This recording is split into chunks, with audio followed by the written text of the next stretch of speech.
All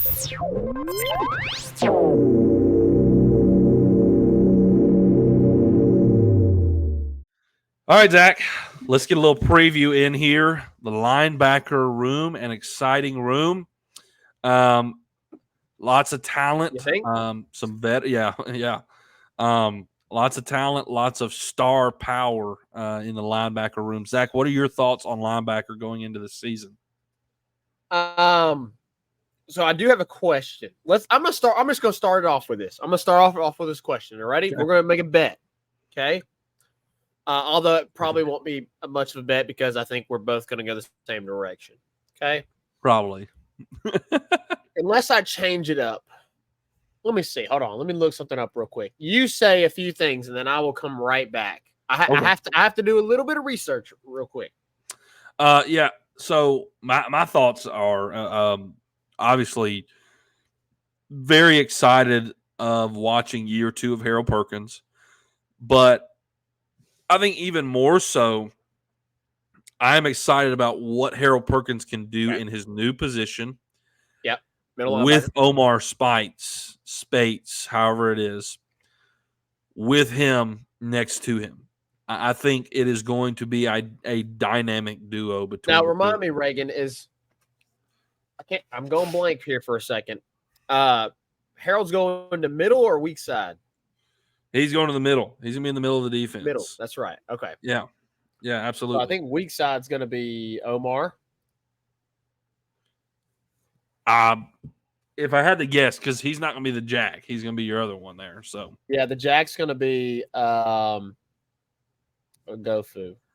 Yeah, Ov, right? He would be the kind of your starting jack. I guess that position kind of gets grouped into linebackers, and it depends on, I guess, kind of what set you're running. Yeah, because I pretty much put Ovia Gofu on in as defensive line, but yeah, it's kind of that standing up type. It's interesting, right? Like BJ Ojulari, you would typically say, would play on the defensive line, but he was like technically your jack linebacker. So, anyways, but see, Blake's got middle linebacker Omar Spates, weak side linebacker Harold Perkins. I don't know. He's probably right. Now he's right. He's right. That's what I thought it was. Omar is going to be kind of your commander of the defense in the middle there. When you say, I mean, obviously the jack is going to be on the end, and then the other two guys are kind of being in the middle of the field, kind of like last year when it was like Baskerville and Penn. That's what you're going to be kind of looking at there. So I'm excited about the two of them getting to play together. I think it's going to be a lot of fun to watch, Zach. I have question. What did you have to say? Yes. Okay. We're going to do an over-under. Okay? And I think I found my number that I want to pitch. Okay? Okay. Damone Clark in 2021 had 135 tackles. Led the nation in the country in tackles. Yeah. We know that Omar Spates is a tackling machine. Yeah. So, over or under Omar Spates on the season, 120 tackles. Oh, 120. I thought you were going to go 135. That makes it harder. 120 tackles. I was gonna say 100, and then I was like, "That's too easy." I'm gonna go. I'd go over like easy. Yeah, I'd go over. But then I was like, I need to make it more challenging. 120 over under Omar Spates. 120 tackles. I'm gonna take the under. Me too. I'm gonna take the under because he's playing next to Harold Perkins this year. Yeah. And that would be my reasoning. I'm going to say 118. There's going to be a lot of tackles. Lots. A lot of tackles happening between those two. A lot. Man, if Andre Sam is back and playing safety, like we've been hearing, he's been doing a lot of. He's been impressing. Yeah. Very impressive. He's a tackling machine as well. Yeah. He was at Oregon State. I'm not taking away from Omar at all. I'm very excited about Omar and having him there. He was at Oregon State, and obviously Oregon State doesn't have the talent that LSU has on their defense. So maybe he doesn't get as many opportunities as he did at Oregon State. RP says he's going over. RP, I think, is very high on Omar. He is shooting his shot with the comment before that one. RP, tell me, are you betting? Are you putting some money down on that? You heard it first here. My bold take is that Omar is going to be SEC Defensive Player of the Year. That's what I was getting at. He's shooting his shot there. Shooting his shot there, man. You got some money down on that? That's big time. Let's put some money down on it, man. Hey, look, I ain't going to be upset about it. I ain't going to be upset about it. If you're right, I will be thrilled. Because if he's SEC Player of the Year with Harold Perkins next to him, shoot. That means they wreaked havoc all year long. All year long. All year long. Yeah, but look, the linebacker room, I'm excited about this year. Like the defensive line, you have a little bit more depth. Not as much as the defensive line, but you have a little bit more depth than you did last year. Last year, you were obviously rocking with Baskerville and Penn as your middle guys there. Yeah. And Harold Perkins was kind of getting in that jack roll every now and then, that rush the quarterback style. And so, like, your depth in the middle was a little weak. It was because you kind of had like Penn and Weeks after that. And that was it. Yeah. Oh, you did have Tolan as well, which, by the way, Tolan is no longer with Auburn. Imagine if you had still had Tolan in this linebacker room. Like, Tolan was a true freshman last year, and Harold Perkins shined as a true freshman last year. But Tolan was nobody to look over as a true freshman linebacker. Had some great like if you don't have Harold Perkins, like Demario, we're talking a lot more about Demario Tolan. Yeah. I wish he would have stayed. I don't know what happened. I don't know what happened over at Auburn. Supposedly there may have been some family tragedy. I'm not exactly sure.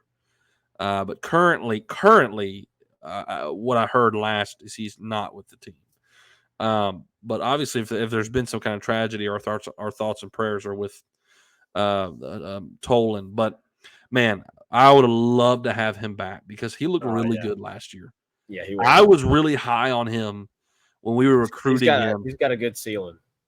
Yes, I was high on him when we were recruiting him, and he came in and, like, obviously Harold kind of overshadowed him, but he had a great year as a true freshman. Really did. I mean, if it wasn't for Harold Perkins, we'd be talking a lot more about him.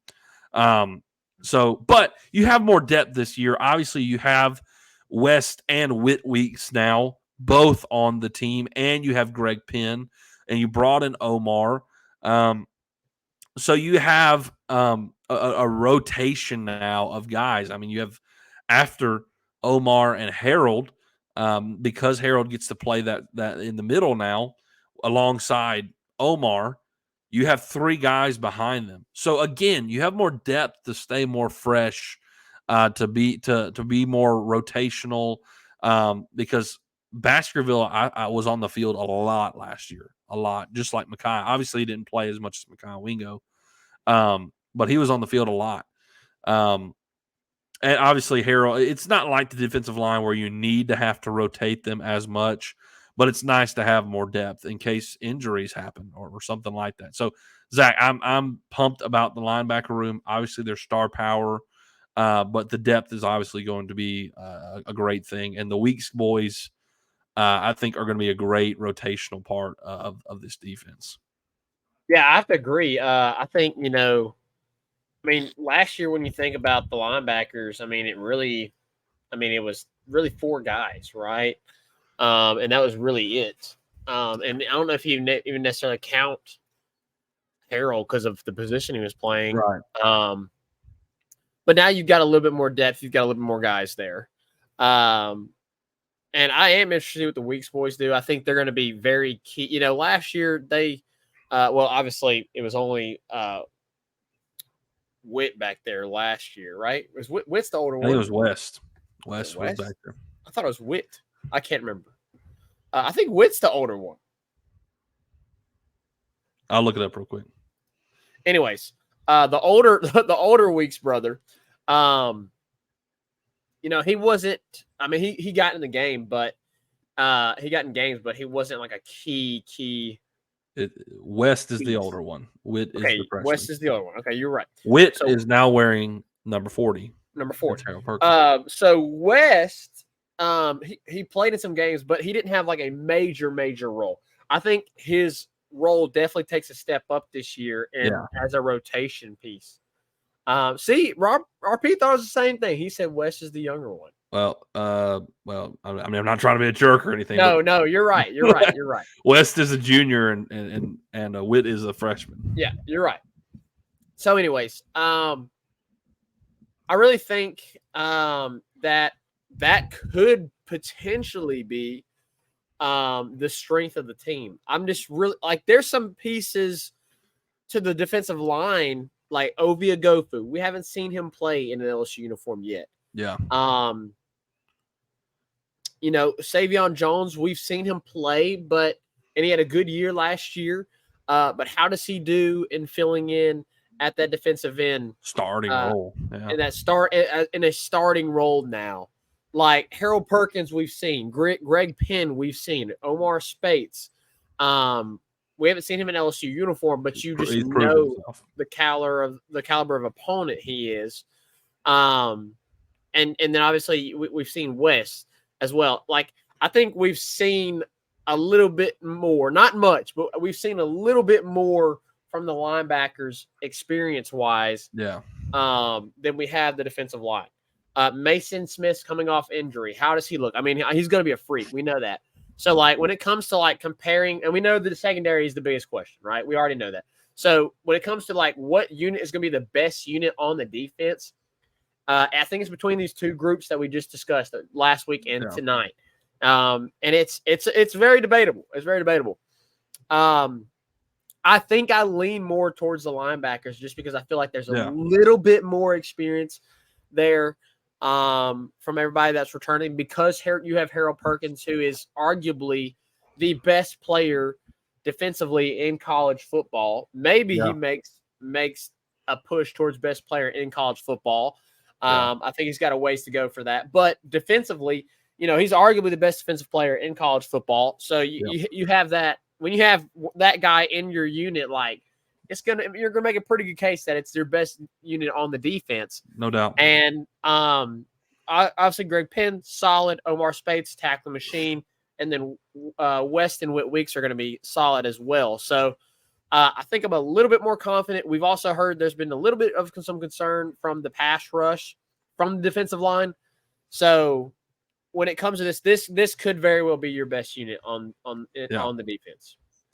I'm with you. I'm with you on it. I think we have talent and a lot of depth on the D-line, but in terms of just causing absolute chaos for the offense, I think you're going to see most of that coming from the linebacker room with Omar and obviously Harold. We know what he can do.